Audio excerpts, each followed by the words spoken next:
So how do really the best athletes in the world recover?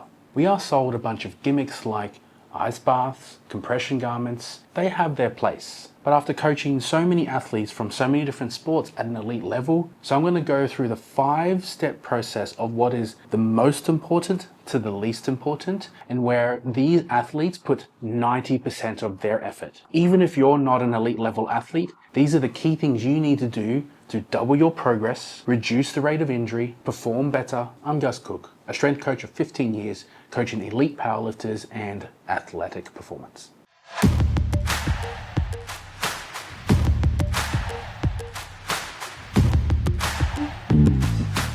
We love to train, but imagine putting, 100% effort into your training and only getting a 30 to 50% return. Think of this as your return on investment, right? You're dedicating 8 hours, 10 hours, and for some sports up to 20 hours. Imagine only getting a 30, 50% efficiency. And the key is in your recovery. Think of it as 2 aspects. We got stress and rest. Stress is the training, stimulates adaptation to make change. Rest, recovery, which allows that adaptation to happen. So recovery is 50% of the equation, and assuming you're already training 100% as efficient as you can, you're lucky to get 50%. So if you follow my 5-step process, you'll double your speed in developing the skills you're learning, increase how much you can train without more fatigue or loss of performance, reaction time, focus, decision making, build muscle faster, and quite importantly, reduction of injury and even illness. So number 1 on my 5-step recovery pyramid is knowing your maximal recoverable volume. Now, what this is essentially there is a threshold to how much you can train before your stress exceeds your recovery response. And your body will try to adapt, but if it doesn't have that space to adapt, we call that maladaptation. You can't mitigate overtraining with any form of recovery. Recovery can open up that capacity, but even if we assume you maximize that capacity, there's still a level of training that we can do. And it's also easy to mistake this. We can get a lot of fatigue from training, loss of motivation, a lot of pain, inflammation, and we don't want to train. And we can assume that's overtraining. We can even start going backwards. We forget the skills we're learning.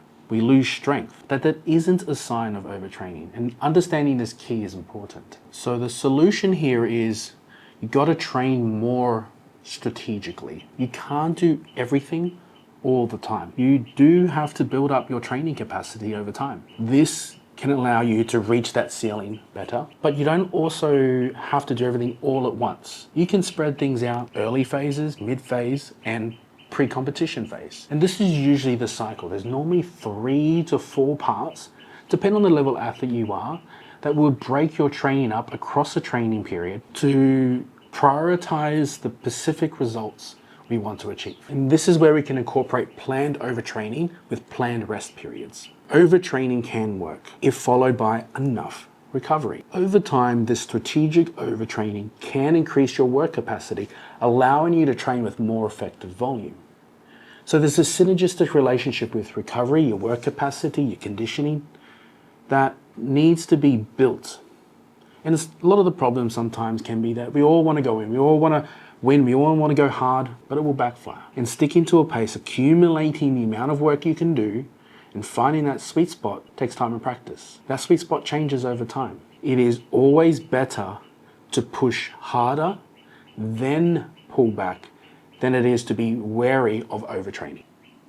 All right, number 2 is sleep. Sounds simple, right? But it is the only thing that has the neurological repairs that we're after. Because training, we're stressing the neurological system to learn and adapt to increase performance and develop skill. Sleeping is the only thing that allows us to incorporate these skills, but then recover the nervous system to perform again. Looking for some sort of advanced supplement to help mitigate neurological fatigue or help neurological recovery is only like 10% of what sleep can do. And a big part of that is also executive function. So if we look at this chart here, Sleep disturbances impair executive function and dysregulates cortisol, which can increase anxiety symptoms or even fear responses. This is what creates that cognitive overload, poor decision making, overthinking. And when it moves to chronic sleep disturbances, you get chronic stress and an anxiety disorder. So how much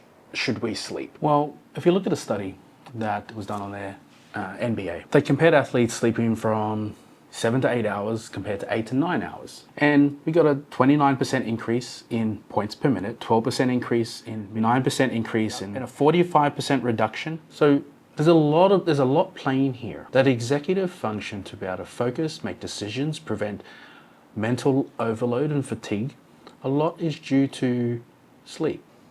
So I did come up with a few things after testing on many athletes, what the best and most effective things work. But there are a few things that just have worked brilliantly every single time to improve your sleep quality. Now I did put about 9 things written here. So let's go through them. Waking up the same time every day. Now when we're looking at repairing our sleep, we're always best starting what we do at the start of the day and then work through to the end. Because what we're trying to do is trying to synchronize our sleep with our circadian rhythm. And we kind of want to do high cortisol stuff at the start of the day and start to reduce that across the day as we begin to wind down so that we can prepare our body to sleep. So waking up at the same time. This helps set the circadian rhythm to move at the same pattern every day. You can sleep in, but you should only really give yourself about an hour window at most. Next, a cool room. Usually the research indicates about 31 degrees of ambient room temperature is roughly the sweet spot. The cooler room normally triggers a response in melatonin production. Kind of simulates what nightfall is meant to be. At nighttime, things get cooler and our body responds to both the light and the ambient temperature. And this brings us into the dim lights. And these are really simple things that can help improve that sleep quality, get to sleep quicker.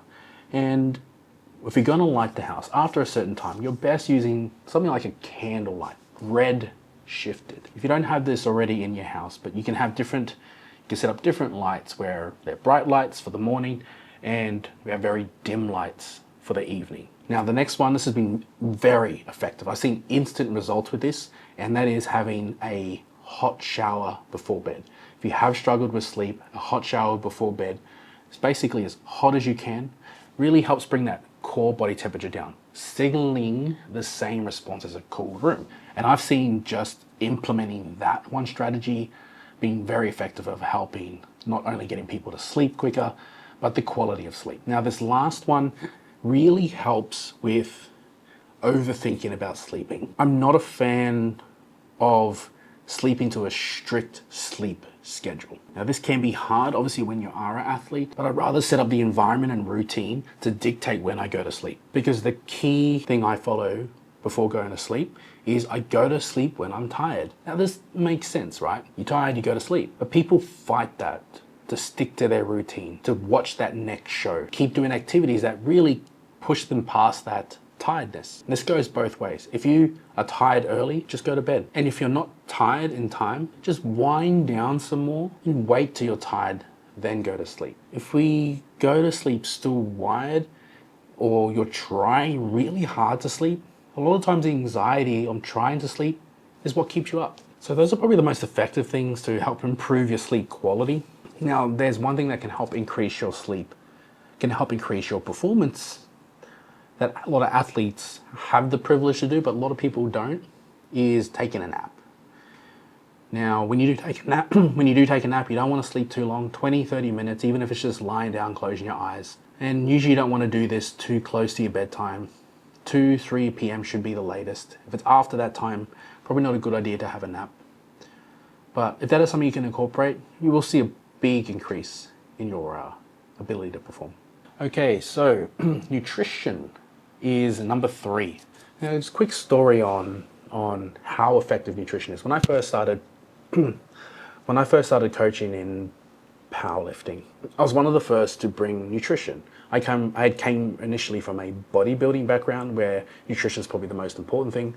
And in powerlifting, it just wasn't really on the radar. So when I was coaching it, put a big emphasis on nutrition And our team got so much accusations of taking steroids. Now we saw this as a compliment because they just were recovering so much faster, getting stronger so much quicker, putting on a lot of muscle. And this was at a time where the 1200 calorie diet was the end all be all, no matter what you were doing, whether it was high performance or cutting weight, that is all you did, especially as a female. So what did I do? Just increase their calories. Boom, they got stronger. Why? Well, it's a fuel source. It fuels your training. Not only that, it repairs muscles, tendons, bones. It reduces inflammation from high training loads, regulates hormone production. Hormones are absolutely essential for developing a healthy, strong, high-performing athlete. Not only that, you'll think clearer. Massive enhancement in decision making and skill development in your training. So what should you do? Well, blanket rules. If you're training hard, the most important macronutrient you should be focused on is not protein. It is important, but it is overhyped. Our primary fuel source is carbohydrates. That is what fuels muscle contraction, what fuels our brain to be able to make decisions and focus, and gives us our energy. At a minimum, most athletes should be at least having 5 grams per kilo of body weight. And if your sport is multidisciplinary, that needs to be a lot higher. Most people aren't even meeting that minimum standard. Protein, don't need as much as you think. It is there for repair, but it is more important that you have a frequent exposure to protein than how much protein you have. 1.6 grams per kilo to 2 grams per kilo is sufficient.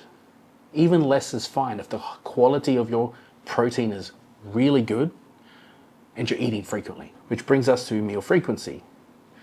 At least should be having 3 meals a day. That's the bare standard. On top of that, maybe 2 snacks, maybe around your training. And if you're a higher calorie athlete, you need to be at least having 5 to 6 meals. Usually 3 bigger ones, 3 smaller ones. Food quality.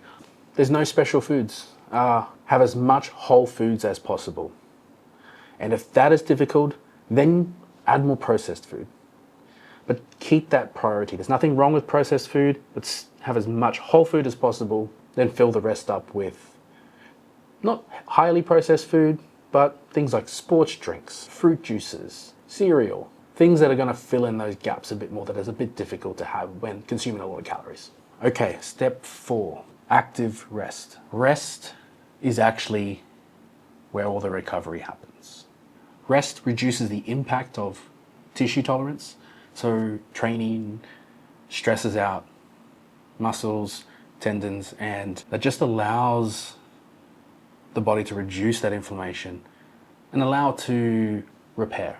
Then a mental reset. Again, simple solutions we're going to take here is, number 1, you should at least take 1 day off a week, no matter what. You've got to make it non-negotiable. You can make it an active rest and do some stretching, some walking, things that aren't stress-inducing, that aren't going to impact the central nervous system, that isn't going to take huge cognitive load, but at least take 1 day off. Religiously, nearly everywhere, it's always a Sunday. But if not, any day's fine. Now, another one is you don't always have to completely take time off training. You can have reduced training days. So if there's been a huge accumulation, you can plan in days where you just go light or even go half the volume of work. And this just allows you to keep that frequency and momentum going without completely taking time off. Now, if you're a good athlete, you'll be quite strategic about this. Over time, you can learn to read your body a little bit more. And number 3, plan in deloads. So yes, we can take active rest days from here and there, 1 or 2 days, but if you plan in deload periods where you take a week or 2, not off, just reduced, usually a 30 to 50% reduction is enough to get that momentum going again, especially when we're starting to feel quite stagnant, overly tired, and that 1 day off is just not enough. This is quite a hard discipline for a lot of people because as athletes, you just want to train more and more and more to get better and better and better. And this skill of knowing when to take rest is hard. So it is usually best planned in. And when we have cycles of planned in and some sort of deloads, you usually know how much you can get away with before you can deload. Ideally, we don't want to be over deloading or doing them too frequently. It does slow progress down if you're doing it too much. So it's best always done at very crucial times. The more data you collect, the more you'll understand what you need. All right, the last part. It's broken up into two parts of the least important. Number one, therapeutic. Just think of this as your work-life balance. It is important, but it's the least important when it comes to athletic development. Sleep, nutrition, rest is always going to be king. My first sip of coffee, she's been sitting here getting cold. So I like to think of this as, when we're talking about stress and rest, this is also sympathetic and parasympathetic. So sympathetic is stress inducing, fight or flight. When we're training, we're fighting, we're stressing the system out. Parasympathetic is rest and digest, is what's also commonly known as. So yes, rest, digest food. But there are many things that bring into parasympathetic mode. That's social connections, having good relationships, having a creative outlet, taking on other hobbies, meditation, looking after your mental health, and just overall reduction of stress and stress that has occurred from living life. Then the other half of that equation, supplemental. This is where cold baths, compression garments, and all those other fancy stuff really do start to work. They're very specific, targeted types of recovery that can enhance those little extra things that are slightly not going the way we need to. We need to speed things up to get it moving in the right direction. This is usually only ever done in competition, but if it has a therapeutic effect for you, look, do it. If it helps you rest, switch off and recover, do it. Do the cold bath, do the saunas. The problem is that this is the first thing that everyone wants to go to.